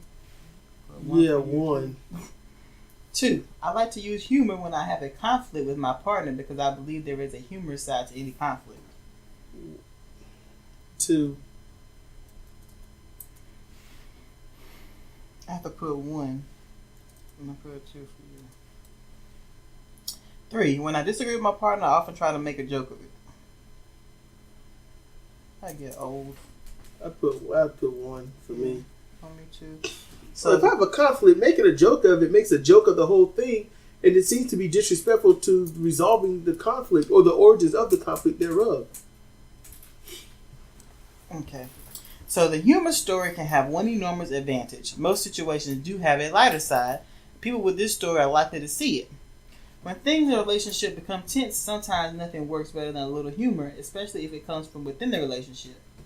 Humor stories also allow relationships to be creative and dynamic, but the humor story also has some potential disadvantages. Probably the greatest one is the risk of using humor to deflect important issues. A serious conversation that Speak the Queen's English, damn it. A serious conversation that needs to take place keeps getting put off with jokes. Humor can also be used to be cruel in a passive-aggressive way. When humor is used as a means of demeaning a person to protect the comedian from responsibility, quote unquote, I was only joking, a relationship is bound to be imperiled. Mm-hmm. Thus, moderate amounts are good for a relationship, but excessive amounts can be deleterious. Wait, deleterious? Yes. What's that mean? I don't know that word. It can cause problems. Okay. I figured context clues, it means to cause problems, but I've just never seen the definition. I've never heard that word. Okay. Okay. Story 12. I think it is okay to have multiple partners who fulfill my different needs. Good grief. That's what. I think it is okay. And here's the thing. There's a lot of nuance in that. Okay, if you think it's okay, fine, but you need to make sure it's okay with the person you're supposed to be with. Yes, and then there's like, are you with these partners? Do they know of each other? Are y'all like cohabitating? Is it you make sure that each one doesn't know about the other so that it's like a different relationship with each one and it's all sneaking and stuff? So I don't, right now, since I'm going on, if it's a committed relationship, I'll put 1. Me too. Okay. 2. I sometimes like to think about how many people I could potentially date all at the same time. 1. 1 for me too. I gotta get to the right spot. You know, I ain't trying to be disrespectful here, but I'm like, I got my Sidra. Everyone else out there is just nasty pieces of, butt crack cheese filled All slime. right, man. Ew. That's nasty. I'm just saying. I don't know. Maybe that's a Cedric thing. I don't know, but yeah, everyone else out there, it's just mud caked on labia. I don't care. It's gross. Every woman out there just drags their crotch across the ground and be like, "You wanna be with someone like me?" They spit eggs. Ew. Okay. Last. I'm committed like that. I tend and like to have multiple intimate partners at once, each fulfilling somewhat different roles. What the hell wrong with you? Some folks are like that. 1, man. 1, yeah. So we got 3s for those. Okay. There are a few advantages to a collection story. I collect Transformers, not people. For one thing, the collector generally cares about the collectible's physical well-being, as appearance is much of what makes a collection shine. The collector also finds a way of meeting multiple needs. Usually those needs will be met in parallel by having several intimate relationships at the same time. But a collector may also enter into serial monogamous relationships, where each successive relationship meets needs that the last relationship did not meet. In a society that values monogamy, collection stories work best if they do not become serious, or if individuals in the collection are each viewed in different lights. It's not monogamy if you have multiples. I am committed solely to you. You pay the bills properly. Okay, this other one. I am solely monogamous to you. You know how to do laundry. Yeah, that's not what it said. And that's what I got. It said in a society that values monogamy, collection stories work best if they do not become serious, or individuals in the collection. You compartmentalize. I can't stand when people compartmentalize. Read that first part. The whole first part? Mm-hmm. Okay. About monogamy and all this other crap. Okay, it's usually that those who will need those needs will be met in parallel by having several intimate relationships at the same time. But a collector may also enter into serial monogamous relationships. There you go. Serial meaning that they're in a relationship and everything's fulfilled, but they didn't swing from the rafters the way they want. So they cancel that. They find somebody that swings from the rafters the way they want, but they don't pay the bills. So they cancel that. They find somebody that pays the bills, but they don't know how to cook. So they cancel that. They find somebody that knows how to cook, but they don't know how to do this. In that light, then, okay, I can't be against it depending upon... No, I'm against that too. I'm like, you know what? That's exhausting. Yes! And it ruins your own credibility because now you're just a runner. You're never going to find that one person that can fulfill every single thing, Yeah. Because the perfect person for you can't fulfill every single thing. Because if they can, there's no adventure. Mm-hmm. People like challenge to a degree. So when you got something to argue about, it's a challenge. It's part of the adventure. Do you win it? Or do you just kind of win a little piece of it? Or whatnot? So, yeah. Okay, go on. All right. Go ahead. Finish up. I get it now. I get it. We're going. Okay, it's monogamous. They just jumping from religion. Okay, they're hoppers. Yeah. Collection stories work best if they do not become serious, or if individuals in the collection are each viewed in different lights, such as friendship or intellectual stimulation. The disadvantages of this story become most obvious when people are trying to form serious relationships. The collector may find it difficult to establish intimacy or anything approaching a complete relationship and commitment toward a single individual. Collection can also become expensive, time-consuming, and in some cases illegal, as when an individual enters into multiple marriages simultaneously. Multiple marriages simultaneously. That don't sound like monogamy. No, but they talk about several different things in that. Yeah, I know. Just throwing it out there. I know it's not monogamy, man. Like Will Smith said, that's all. Of course, I like you, but I like her, and I like this other girl too. What do you mean? I'm just like the mother singers. Look, I don't see no rings on this finger. So I'm just saying.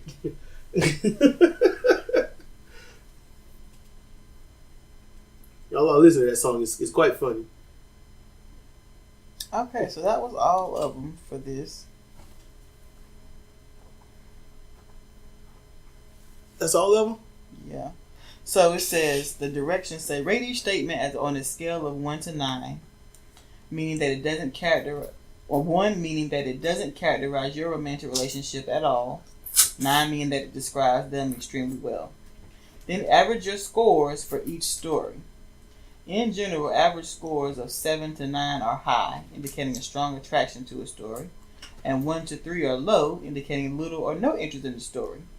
Moderate scores of 4 to 6 indicate some interest, but probably not enough to generate or keep a romantic interest. Next, evaluate your own love story. There are 12 listed. So, okay, now we have to average them. Average? Yeah, average numbers and divide by... the same amount of stories that there are. No. The amount of questions. So, like, for story 1 is 3 questions. Oh, so add those first 3 points up, divided by 3. Exactly. So... that's how you do averages, people. That's how you do averages. So for the first one, mine is a 4. Yours is a 4? Yeah, and then yours is 11. I don't have any paper. See, how you gonna be like this? I don't have my phone with I'll me. put the calculator. Okay. I was about to get a calculator for the computer. Yeah, that's what I'm doing. 11. Why are you talking low? Speak 11 up. Divided by 3. They don't want to hear that. Okay, 3.6 repeating. 3.6 was your... So you're going to put the averages in there? Yeah. Okay, so for the first story, which is the sacrifice story, I got a 4 and you got a 3.6, meaning that we're not really against the sacrifice story, but we're not really for that. And we're more against it because we're like on the lower side of the moderate scale. Okay. Now, story 2. This is the officer and suspect. Okay. So, I had... mine was an 8. It's 8 divided by 3. Yeah. 8 divided by 3. So, what's that going to be like? What? 2.6. Man, I was thinking 2.3. God, well.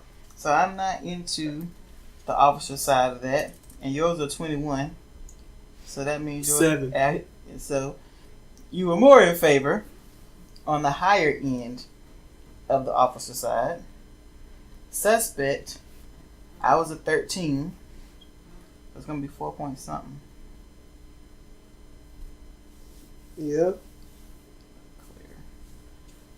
13 divided by 3. What? Cool. What? You know what? It started talking. Cause there's a lot of dead air up here. Speak. 4.3. I'm calculating, dang it. And yours is 11. 11 divided was... we already did 11 divided by 3. What was that? 3.6 repeating? I think so. And 3.6 repeating. I am not editing this. Okay. I'm not editing. It's going to be what it is. So both of us are like on the lower end of not favorable of the whole officer suspect thing. The next one is story 3, which is the travel story. So yours was a 24, which means you got an 8, and mine was a 23, which is probably 7.6 repeating. Okay. So we were in more in favor of the travel and of how our relationship fits. Yep. Let's see. The next one is object, and we'll do object first. So mine was a 10. Yes. 10 divided by 3. 10 divided by 3. What's that? 3.2? 3 point something repeating. 3 point. Wait a minute. I'm changing up. Do the math, Sidra. You do the math. I can't. 3.3. So for me it's a 3.3, and for you is a 4. See, I was close. So as being the object, I'm less in favor of than you, but not by much. So if I told you you're the object of my desire, you're against that. See, now you just gonna say some shit that's not in context. Okay. And for the subject part, we were both 4s, so that's gonna be low. 4 divided by 3. That's 1.3 there. So we don't want to be the subjects. We don't want to be treating folks like objects. That's not our thing. No, we're not the establishment politicians.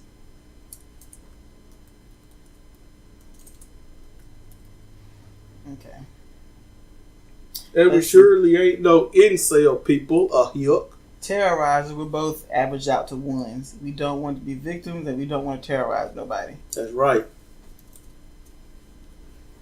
Because you can't negotiate with terrorists. I mean, you can, but they'll just be back. Alright, so now we're at codependent. And mine was a 14 and yours a 10. So 14 divided by... What the hell is the calculator? 14 divided by 3 is numbers. I'm going to hurt you. They are numbers, Sidra. 4.6 repeating. I'm going to number you. What kind of threat is that? It's a threat you understand. I'll number you. 10 divided by 3. I'll saxophone you. 3.3 repeated. Oops. Okay. And then for the person in recovery, Yeah. we were all 3, so that means 1. Yep. Whew. Let's see, what's next? Mm. The garden story. We both equaled up 27, so we're all 9s. We're most in favor of the garden story. That's that's suiting us and being what we have. Number 8 is the business story. We both had 11s. I forgot what that was. 11 divided by 3. Oh. 3.6 repeating. We're not interested in the business story. No. And I mean, you run your relationship or your country like a business, then it's really going to fail. Just saying. Just saying. Oh, I did that wrong. Of course you did it wrong. It's math. See that finger? No, I don't see that it. finger. I'm looking out the window now. Okay, so the total for the fairy tale one, I had 7, 8. And you had 9, 10, 11. So 11 is divided by 3 is something repeating. 3.3 repeating, I think. 3.6 repeating. So you're more in favor of a fairy tale, but not by much. And Yeah, I'm really, yes. I am definitely in favor of the fairy tale because I would love to have that awesome, happy life. Not foolishly happy, just because I admit I do have a vision, a utopia of life that does involve a lot of realism and whatnot. But I'm like, some things are just, they should just be so easy. It's so easy. Why can't anyone understand how easy it is? No, go ahead. The next one is the fight, the war story, where mine was a 1, yours a 1.6 repeating. So we're not in favor of being at constant war. The only way you can be happy with a war is if you're watching Michael Douglas get his ass handed to him. Yeah, War of the Roses. That was a good body breaking movie. So for the comedy, for the humor, as far as being the audience, you are a 7, and I'm probably a 7.6 repeating. Let me see, 23. So since you're 7, I've noticed with yours, you constantly say you're repeating. You're clearly a repeat offender. These are numbers, man. That's where it comes from the calculator. The numbers don't lie. The stats are true. You're a repeat offender. 6. So I can do that or say 6 repeating. Yeah, shit. Divided by 3. 7.6 repeating. Okay.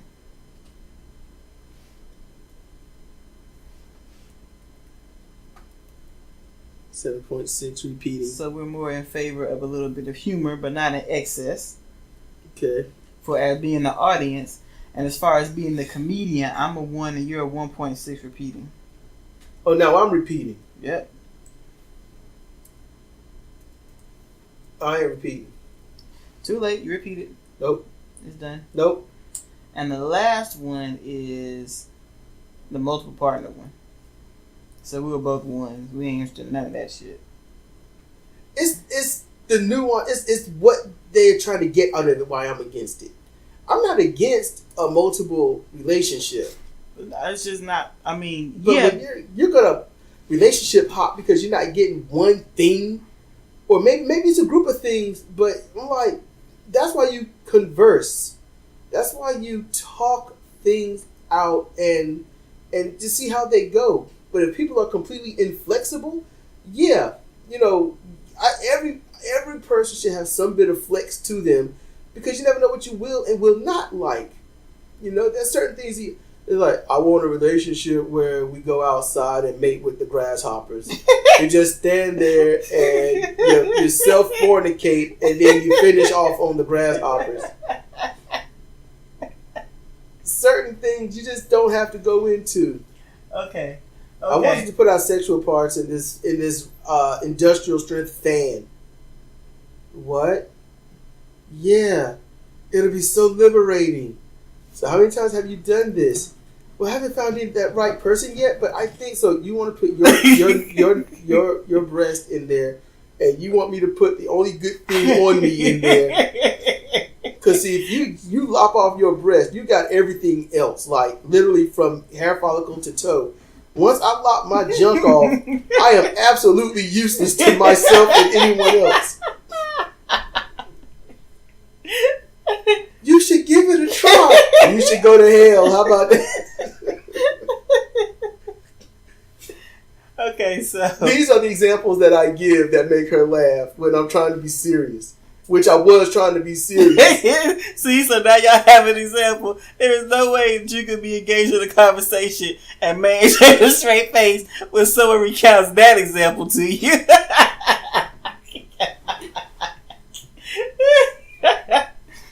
Okay, so what this boils down to is that overall, we have a garden relationship that has to be tended and cultivated. We got a Quincy Jones relationship. With y'all have no idea what I'm talking about, don't. do you? No, they don't. Quincy Jones, he produced the song Secret Garden. With a sprinkle of humor being the receiver of the comedy. And it's a sprinkle of some other stuff too. Let me find the rest of the sprinkles. Sprinkle me, baby. Sprinkle me. Timer, 40 whiner. Just sprinkle me, baby. You can't sprinkle crack, dumbass.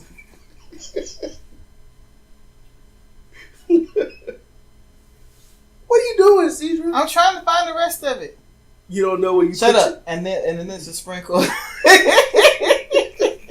A sprinkle of a travel story. So, heavy garden, a little travel, a little receiving of comedy. And that's us. And there you go. And that's everything? Yeah, those are all the questions. So, what's the thing? I mean, do we add all those up together? I don't think so. It says, okay, after you do what we just did, next, evaluate your own love story. So, I now have to write this all up in essay form. Alright. I ain't writing anything. I know you're not. I didn't say you did. This is your class assignment. And instead of working on your class assignment, you decide to do this comparative reasoning YouTube stuff. So I'm going to find something heavy and toss it in your general direction. You can't be doing that. You had the option to do your work or use that for comparative reasoning, and you chose to play. I did my work. I got my stuff totaled right here. You got mine totaled? Yeah. Do I get any credit? Yeah, I did a college assignment. Do I get anything out of this? I give you an A. That's jacked up. But A is the highest thing you can get. Yeah, but you're giving it to me. There ain't nothing official about it. You're not enrolled. You can't just do an assignment and unenrolled and be like, I want a grade. It might count for something in the future. Are you going to school in the future? I don't see that happening. It's like, can I please have $30,000 in debt to get a degree I can't use? Give me a piece of paper and I'll put an A on it. Okay, wait. I gotta find the paper because I don't. What is this? Oh, see, I can find all my wrestlers' papers, but I can't find. I want to get graded. Okay, what is that? That's an eye. I drew an eye. How you drawing eyes? I was helping our daughter draw an eye, and she did really well on her own.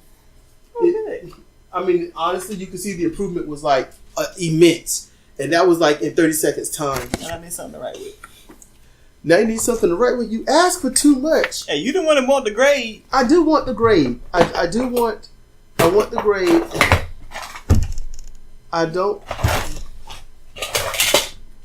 Those are my naked dice. I don't have anything. Get something out the jar. There's nothing in the jar. I can see stuff in the jar from here. I spilled stuff out. I didn't want to come over here. Where? Just grab me a Sharpie or something. The Sharpies don't work. Some work. I was Sharpieing the other day. This one, the silver one, don't work. But how about a red one? Oh, the black one works. Okay, thank you.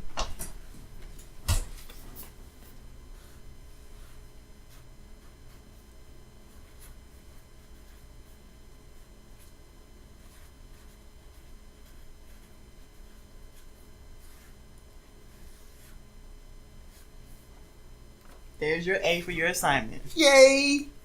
I got it. I got an A, and I'm gonna show off my A. What? I got an A. What do you mean you got it? All right. So, what was this class assignment? Can they do this online somewhere? Yeah, you can put I'll send you the link, and you can put it in the Description. Yeah. Okay, I'll put the description in there, and they can see how they measure out. And look, hey, for y'all that do this, go ahead and put out your averages. Let us know what they were. You know, we want to, we want to see what your averages are, what you thought about certain parts of it and stuff. And you know, it don't have to be as long as ours. In fact, do a video on it. You know, record yourself taking it. You know, read it, do it. You know, we're definitely interested. So yeah. I'm not sure how we're going to do this. I guess we could do like upload one whole one and then break it up into the sections there are. That'd probably be the most sane thing to do. We're like so making someone sit through this long recording. 2-hour recording. Yeah, really. So yeah, probably do part 1, 2, 3, 4, and all this other stuff. So yeah. So is that it? That's is that it. all? Yep. Okay. Well, that was her class assignment. During Hurricane Florence, Category 1. So it is probably going to break down even further. And we're at the outer bands of it, the most protective bands. And, we'll see how things go later tonight and into tomorrow. This is Cedric Kennedy and Sidra Owens for Comparative Reasoning. Thank you for listening.